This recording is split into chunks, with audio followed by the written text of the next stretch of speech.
Alegria, satisfação imensa receber o nosso amigo Cassiano Damasceno, embaixador do Instituto do Futuro, parceiro e responsável, né, pela parte comercial de um dos maiores grupos de construção do Brasil e, por que não, do mundo. Né? Vocês estão presentes, tem obras expressivas, inclusive aqui em Pernambuco, o famoso aeroporto de Recife, aquela tenda gigante que nós já falamos aqui em outro podcast com o Márcio.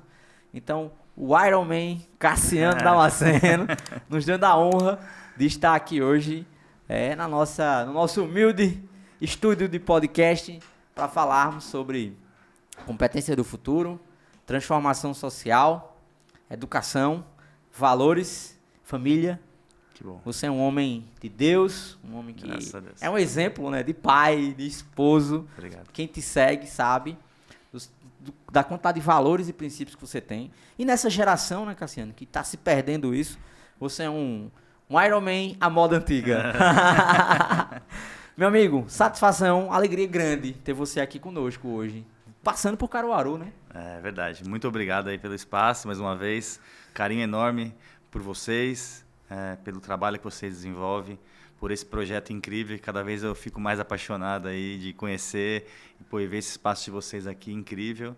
E realmente dá muito orgulho, dá muita vontade de fazer parte cada vez mais, poder contribuir e que eu puder ajudar com o meu esforço pessoal, com o meu investimento pessoal e com a minha relação de amigos, de contato, com o meu network.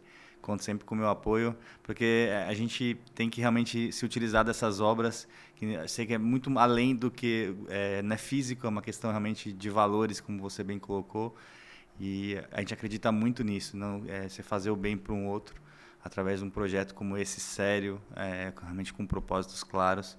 Isso para a gente tem toda a diferença, e fantástico. Acredito muito nisso. Cassiano, falar um pouco, né, para o pessoal entender por que estamos aqui conversando, como foi que a gente se conheceu. Nos conhecemos num evento, né, de gestão de projetos. Exatamente. Você estava palestrando, nós apresentamos lá nesse evento o projeto social do grupo, que é o Instituto do Futuro, e você viu aquilo ali e disse, cara, precisamos conversar. Exatamente. Nessa conversa, estamos hoje juntos, implantando um projeto em São Paulo, né, na comunidade ali, vizinho ali de Paraisópolis, né, para atender principalmente a comunidade de Paraisópolis e o entorno, no Caritas, do qual você é voluntário.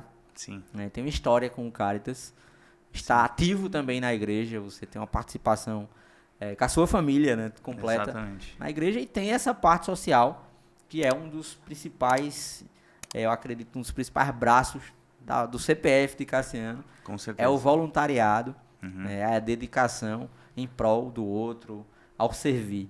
Então, meu amigo, como foi essa história aí de levar para São Paulo, levar para o Caritas? Também visitamos o Instituto Passarelli, né, que quem sabe em algum momento vire ainda essa página.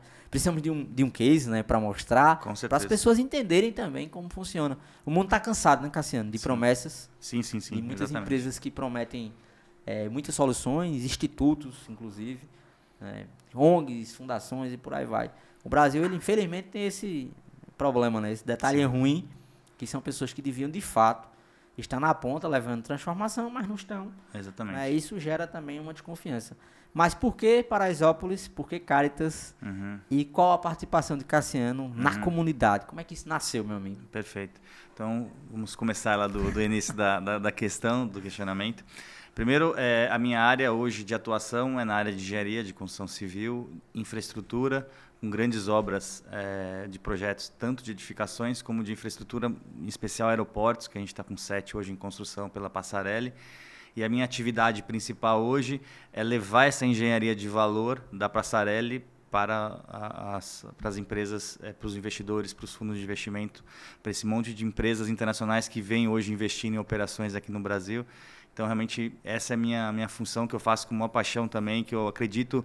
Quando você vende algo que você acredita, é muito mais fácil, né? Muito mais, e você transmite isso para os seus clientes, e acabou que gerando alguns convites de participações em alguns eventos, no qual eu faço também com o meu prazer de divulgar esse trabalho que a gente desenvolve, toda essa engenharia.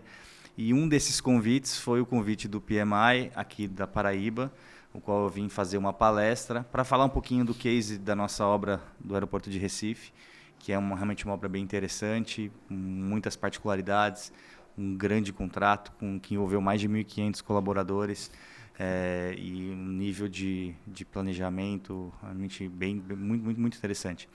E aí, nesse convite que a gente foi fazer essa apresentação no PMI, tiveram outros executivos de outras grandes empresas apresentando também, dentro de uma programação pré-determinada.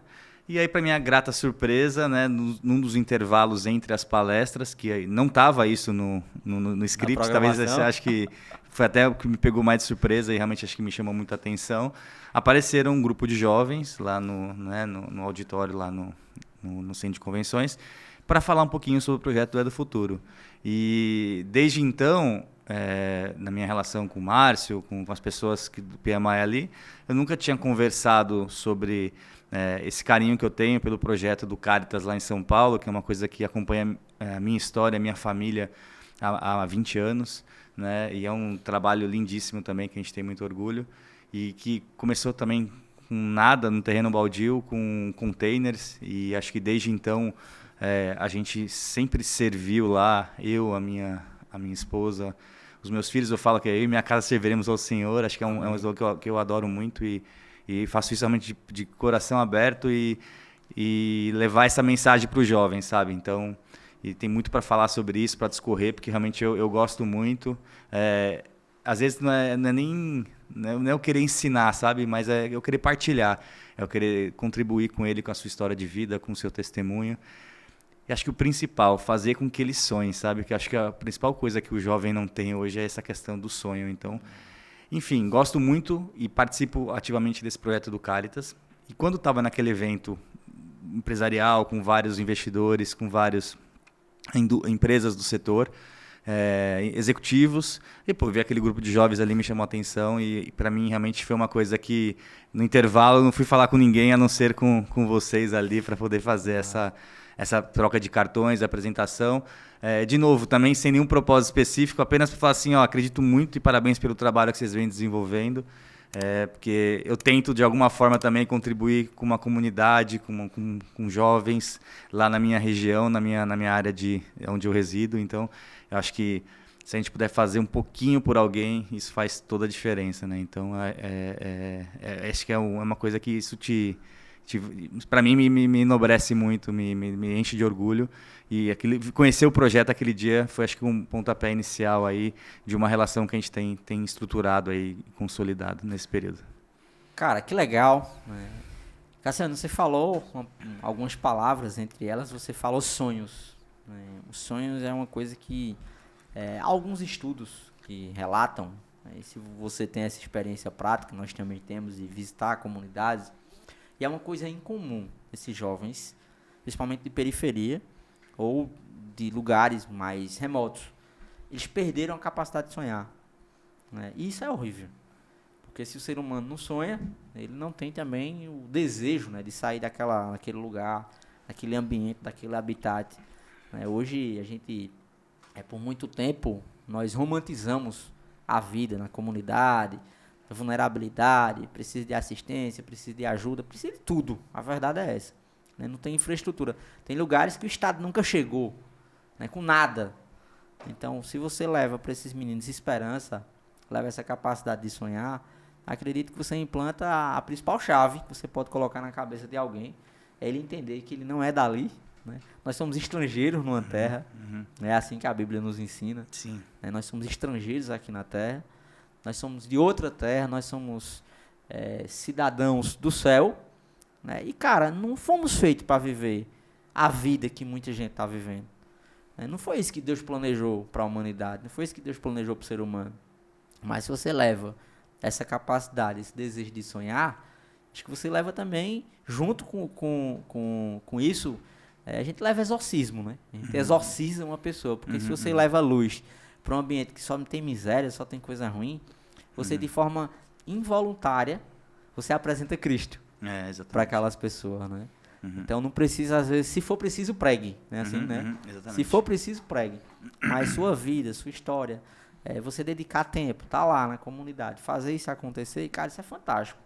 Então, fala mais um pouco sobre essa tua presença, como foi que nasceu teu desejo pelo voluntariado? Teve alguma virada de chave, assim, na tua vida? Como foi que tu se dedicou a esses 20 anos de história que você tem aí no social? Eu acho que acredito assim, às vezes o testemunho ele vale mais do que 1000 palavras, né? Então, quando a gente tem esse espaço e a liberdade de falar um pouquinho sobre a sua vida, sobre a sua história, eu acho que isso contribui bastante pelo menos comigo, a minha vida foi movida por alguns testemunhos que eu recebi que mexeram comigo e me motivaram sempre a ser o que eu tento ser, cada dia um pouquinho melhor, 1% melhor por dia, né? Você vai melhorando. Então, são testemunhos. Então, tanto pessoalmente, como profissionalmente, como no esporte. Então, a gente sempre tem aquelas pessoas que você vai buscar aquela história, você vai tentar entender, ouvir e levar aqueles benefícios para você. Então, eu acredito muito no poder do testemunho. Então, o que eu tento levar para o jovem? A minha história é uma história que começou também muito cedo, na parte profissional. Eu comecei a trabalhar com 14 anos e meio. Então, eu venho de uma escola, no início a minha formação era em escola particular, mas no final da minha formação foi numa escola pública. E, inclusive, o meu colegial foi numa escola pública, num estudo técnico, né, no Camargo Aranha, que eu me formei, a primeira formação foi na área de contábil. E, assim, nada foi fácil. Então, você começar a trabalhar com 14 anos e meio, e você trabalhar e estudar. Então, e quando consegui essa primeira formação no técnico, para alguns amigos meus ali já estava o suficiente. Mas não é, porque é dali que começa, dali que você continuar se aprimorando, continuar se desenvolvendo. Então, essa mensagem que eu tenho que levar para eles. Então, para mim, não foi fácil chegar na minha formação. Então, meu pai sempre me ajudou muito, me apoiou muito nos meus estudos, mas chegou um determinado momento que eu também precisei ajudá-lo para poder concluir os meus estudos. Então, não foi simples, né? Mas, de novo, eu tinha uma vontade muito grande de me formar, de ter uma formação. Acabei indo para engenharia civil, mas meu pai sempre me ajudou a eu sonhar, né? E acho que é isso que eu tento transmitir para esses jovens, que muitas vezes, para eles crescem em ambientes, em realidades, que não permite eles ter esse olhar de que eles sim são capazes também, eles sim podem também construir uma carreira, eles sim podem também ter uma vida diferenciada, não aquela só que está no entorno dele. Muito pelo contrário. Então depende muito deles, depende muito desse sonho, dessa vontade deles quererem fazer acontecer. E aí acho que é um pouquinho disso, e convivendo nesse projeto, lá no Caritas, eu sempre nasci na Zona Leste, cresci na Zona Leste ali de São Paulo, mas após o meu casamento, em 2004, eu fui morar no Morumbi, e minha esposa era dali, da região, e ali acabei começando a frequentar uma comunidade, uma igreja, que é a Santa Susana, e essa igreja tinha esse projeto do Caritas, que é um projeto realmente assim, é apaixonante de você entrar de partida e você ver o quão bem eles fazem para aquelas pessoas de toda aquela comunidade que tem no entorno, não só Paraisópolis, Jardim Colombo, toda aquela região, Vila Suzana ali, Vila Sônia. Então, assim, realmente tem muitas famílias ali que são assistidas por essa comunidade, sabe? Então, é um trabalho lindíssimo, e são mais de 250 jovens ali diariamente, que têm as suas refeições, têm uma educação, e de trabalho de pessoas que são voluntárias, né? Então, aquilo para mim realmente me motiva muito, você poder ajudar, né, uma pessoa dessa. Terça-feira agora, antes de ir para o trabalho, eu acabei passando na missa, e eu fui na missa ali na São Pedro de São Paulo, que é no caminho do meu escritório, não sei de onde está de ir na missa, na terça-feira, e aí o Padre Antônio, que é um grande amigo nosso, ele falou uma frase, que ele usou uma expressão de Madre Teresa de Calcutá, que questionaram ela por que ela ajudava um mendigo. Ela falou assim, você acha que você ajudando um mendigo você vai mudar o mundo? Ela falou assim, não, eu sei que eu não mudo o mundo ajudando um mendigo, mas eu mudo o mundo daquele mendigo. Perfeito. Então, assim, às vezes o que eu faço é uma gota, com palavras dela, é uma gota no oceano, mas sem essa gota o oceano seria diferente, seria menor. Então, às vezes é menos, mas assim, esse um pouquinho ele contribui e ele pode transformar a vida de uma pessoa, e você começa transformando o mundo através de uma pessoa, né? Cara, fantástico. É lindo, né, essa reflexão.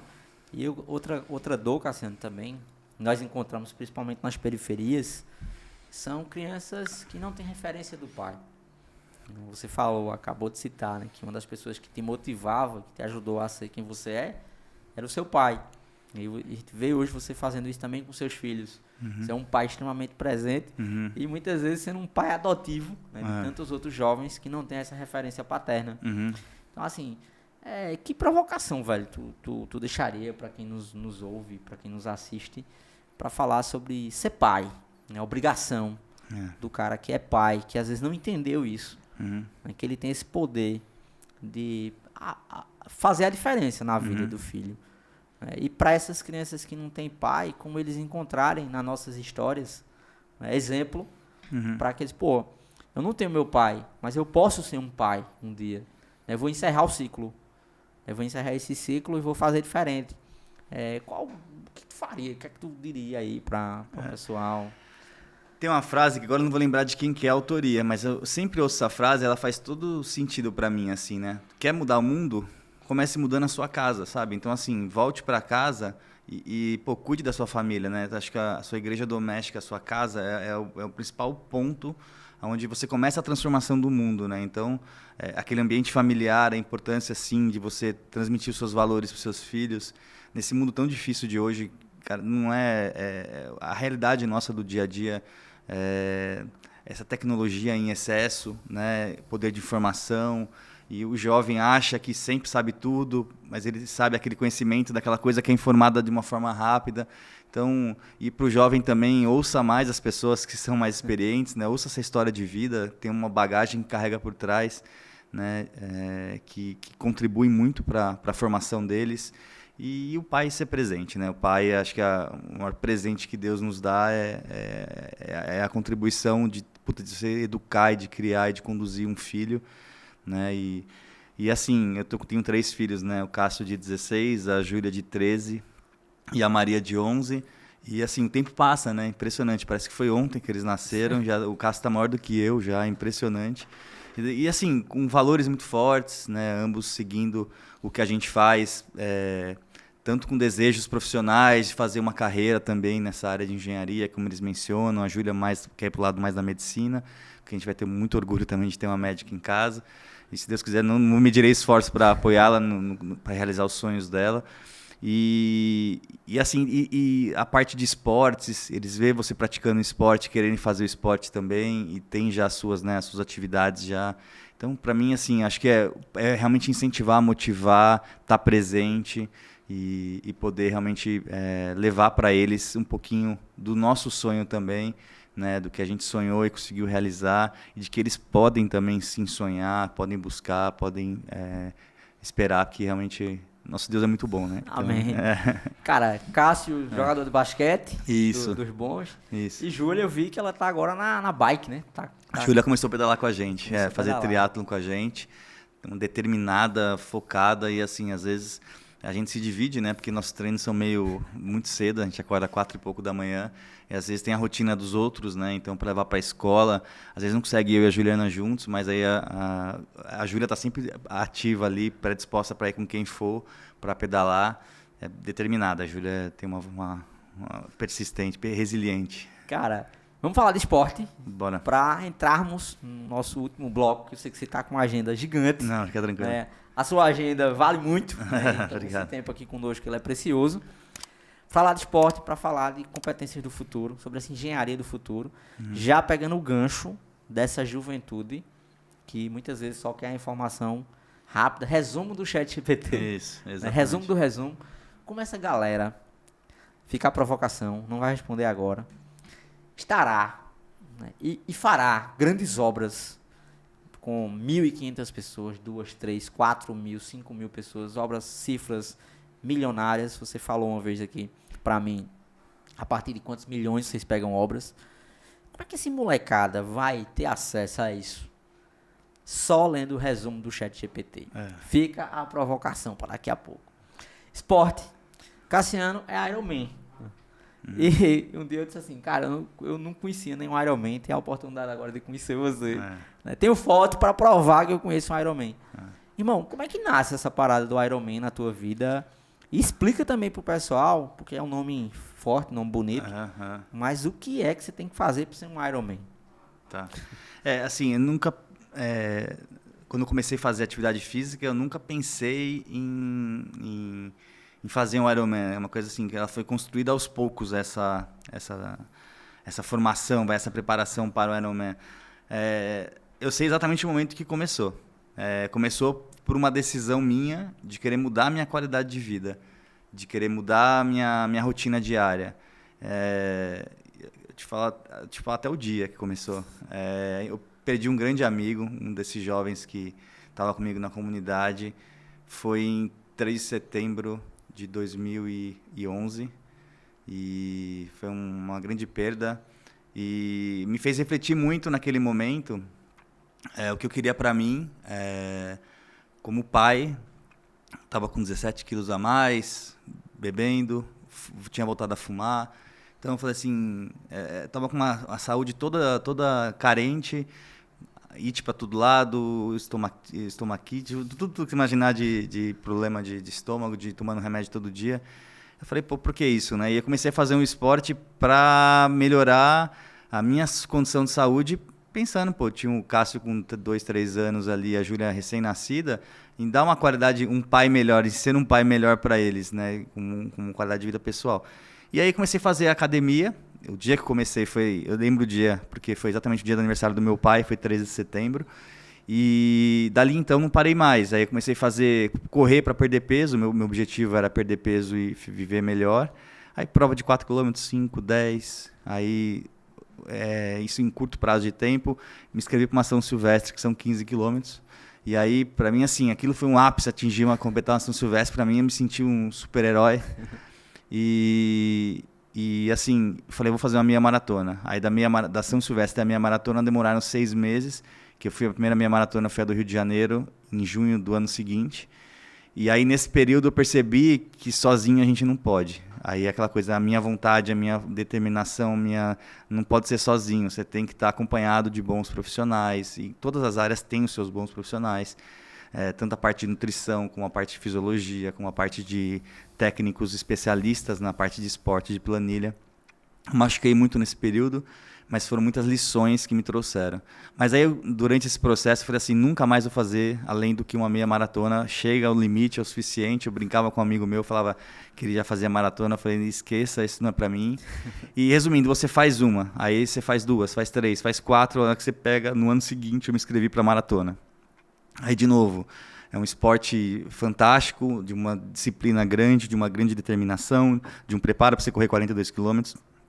E aí eu fiz 1, 2, 3, 4 maratonas. Aí você começa a viajar com a família, com seus amigos que também praticam esporte para fazer provas fora do Brasil. É muito interessante o ambiente. E aí me veio a hora que eu fiz a 4ª maratona, me veio uma coisa, puta, eu vou fazer a 5ª.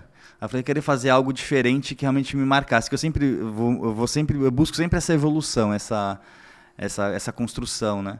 E aí eu me lembro que minha prova foi, meu primeiro meio Ironman foi em 17. Em dezembro de 15, eu falei assim, vou completar 18 anos. Em 2018, tudo é planejamento, né? Tipo assim, quando você pensa, você sonha. Em 2018 eu vou completar 40 anos. Quero fazer algo diferente para chegar nos meus 40 anos com uma disposição, uma saúde diferenciada. E aí eu peguei em dezembro de 15, dezembro de 16, que foi um ano antes de 17, eu fui na casa do meu amigo, que já era meu personal de corrida, e falei assim, cara, eu quero fazer um Ironman. E não tinha nem bicicleta, engraçado. Eu me inscrevi para a prova sem ter a bicicleta. E aí ele me deu uma força, me deu um apoio, vamos fazer um plano, tal. Então, assim, planeja o ano que vem, em 17, fazer um meio Iron. Aí em 18 você faz um segundo meio Iron e faz o Iron em 18. E aí uma coisa que alguns amigos que já começaram a treinar comigo falaram, vá assistir um dia uma prova do Ironman. É um negócio, assim, ele é apaixonante, assim, a prova do Ironman, elas são 42 provas no mundo inteiro. Aqui no Brasil tem só uma, que é em Florianópolis, ela corre normalmente no último final de semana de maio. E é um ambiente com 2.300 atletas de 70 países diferentes ali. Para cada atleta ali tem umas 10 pessoas na média que acompanham. Então são 20 mil pessoas que ficam ali. É uma energia, é um negócio, eu não sei te explicar. Assim, você vai assistir, você fica apaixonado. E tanta história que tem ali de superação. Tanta história que só presenciando um Ironman você presencia. O que é um Ironman? Ironman são 3,8 km nadando. Aí depois você pedala 180 km. Então, 3.800 nadando. No meu caso foi 1h20, 1h15 nadando. Aí você pedala 180 km, que são 6 horas mais ou menos de pedal contínuo. e depois você corre uma maratona no final. Então, a minha primeira prova do Ironman foram 12 horas e 8 minutos. Caramba. Então, assim, é um negócio... E quando você olha para o lado e vê as pessoas que ali estão completando, cara, Deus te dá muita lição. Em cada um daqueles ali que está do seu lado, tem gente que não tem perna, tem gente que não tem braço, tem gente que não sei te explicar. Então, assim, ali tem todo um contexto de superação, que é uma coisa assim, você fala assim, eu com o meu problema menor, né, por que eu não sou capaz de fazer isso? Se você construir isso, você é capaz sim. Então, para mim foi uma construção. E aí eu percebi que eu me tornei um Ironman. Em 2018 eu fiz meu Ironman, me tornei um Ironman. Só que aquilo foi tão bom para mim que eu não queria mais deixar de ser, não queria deixar apenas assim, eu fui um Ironman, estou aqui contando para você que eu fui um Ironman. Eu acho que eu coloquei aquilo como rotina da minha vida, como hábito. Então, assim, hoje eu já fiz 10 provas de meio Ironman e já fiz 2 Ironmans full.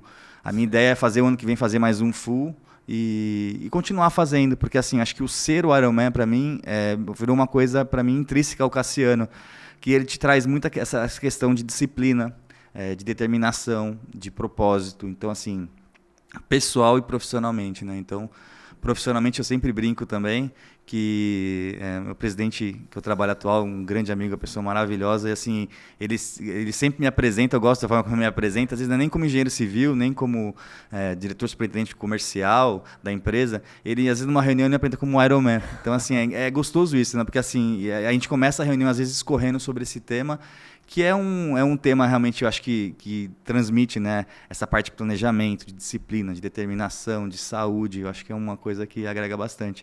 E é por isso que essa caminhada, para mim, é o testemunho que eu levo do esporte, que acredito acho que os meus filhos gostam muito também disso, e as pessoas ao meu redor também acabam entrando também. Minha esposa hoje também faz triatlon já, minha companheira, a pessoa que mais me puxa hoje no esporte é a Ju. Então, assim, muito orgulho assim dela. Antigamente eu acordava cedo, sozinho, e hoje em dia, às vezes, um dia que eu titubei, assim, que eu não vou levantar, ela tá ali sempre me puxando. Então, ajuda muito. E é uma coisa em comum, né, Cassiano? Acho que todo mundo que o esporte, de alguma forma, abraçou, teve a vida impactada, transformada. Não tem caminho fácil, muita transpiração, Sim. Né, muita dor, muito esforço. Sim. Eu tenho em casa uma esposa que é campeã, né, de motocross.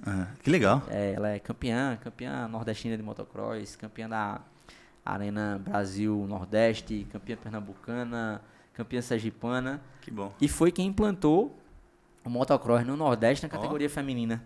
Que legal. Ela é campeã na categoria. Na época ela tinha que competir com os meninos, não tinha categoria feminina, e ela foi quem trouxe a categoria feminina pro Nordeste. E ela fala que competir com os meninos fez com que ela se tornasse um atleta muito mais forte. Uhum. Por quê? Porque o esforço dela tinha que ser maior para ela ter avançar. braço, né? Para ela poder chegar na moto lá e competir de igual para igual. Uhum. Mas assim, o esporte, ele é essa bússola mesmo, né, de direção. Nós estamos inclusive aqui implantando, tá? Uma cultura, já faz um tempo, de buscar, né, ter mais, provocar mais o estilo de vida mais saudável, de alimentação. Isso. Dos nossos colaboradores. Eu também estava acima do peso, estava mais de 10 quilos acima do peso. A galera tem sido movida por isso. E o novo passo agora é esporte. Aqui do lado nós temos um centro, né, atlético aqui do Banco do Brasil. Estava lá ontem com o Tony, fechando lá uma parceria para a gente ter quadra de tênis, vôlei, natação, corrida, enfim. Perfeito. Cara, é sobre isso. Né? É sobre você entender que se você não vencer a si mesmo, isso. Você não tem como vencer o mundo, não tem como Exatamente. vencer o mercado. Exatamente. Né? É fácil? Não é fácil. Dá pra romantizar? Ser um Ironman tem como romantizar? Não, cara, não tem. Deve ter dia lá que tu deve estar destruído. Mas, velho, tá lá, tá fazendo. E você ser apresentado hoje numa reunião de ponta, né? Com os clientes que vocês têm, são clientes gigantes. E ver como isso é poderoso. Você hoje é o exemplo dentro da sua empresa, né, para grandes executivos, de que lá tem um Ironman.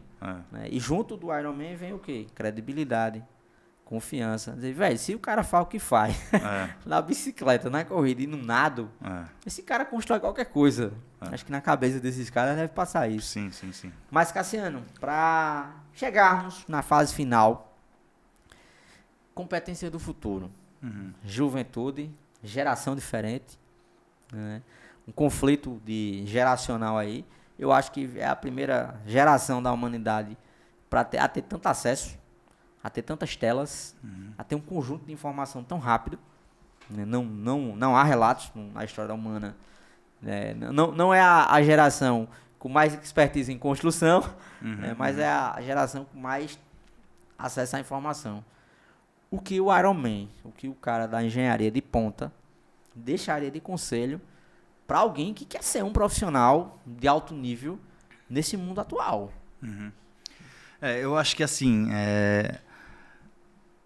a profissão do futuro é você saber questionar, é saber ouvir. Então, assim, às vezes a gente acha que sabe tudo, a gente não sabe tudo. Te garanto que a gente não sabe tudo. Então, fazer um exemplo do esporte, né? Hoje eu adoro quando um jovem atleta, que assim, eu tô com 46 anos, eu não sou tão jovem assim, e tem um monte de outros jovens que treinam comigo, que acompanham, às vezes está fazendo a primeira prova, como ocorreu agora no Rio de Janeiro. Nós somos um grupo de 10 pessoas, e tinham vários que era a primeira prova. Então, quando essa pessoa tá junto ali com você treinando, se você for pegar na disposição física, eles são muito mais ágeis, muito mais rápidos do que eu, mas eu tenho a experiência, a bagagem que eu carrego de algumas provas. Então, quando a pessoa está ali correndo com você, pedalando com você, ela te questiona, pergunte, questione, converse com as pessoas mais experientes. Acho que esse é o grande segredo, ouvir. Não achar que sabe tudo, sabe? Então, assim, quando você questiona e você está aberta a ouvir, você vai ter contribuições que vão fazer diferença para você, tanto no esporte como na sua vida profissional.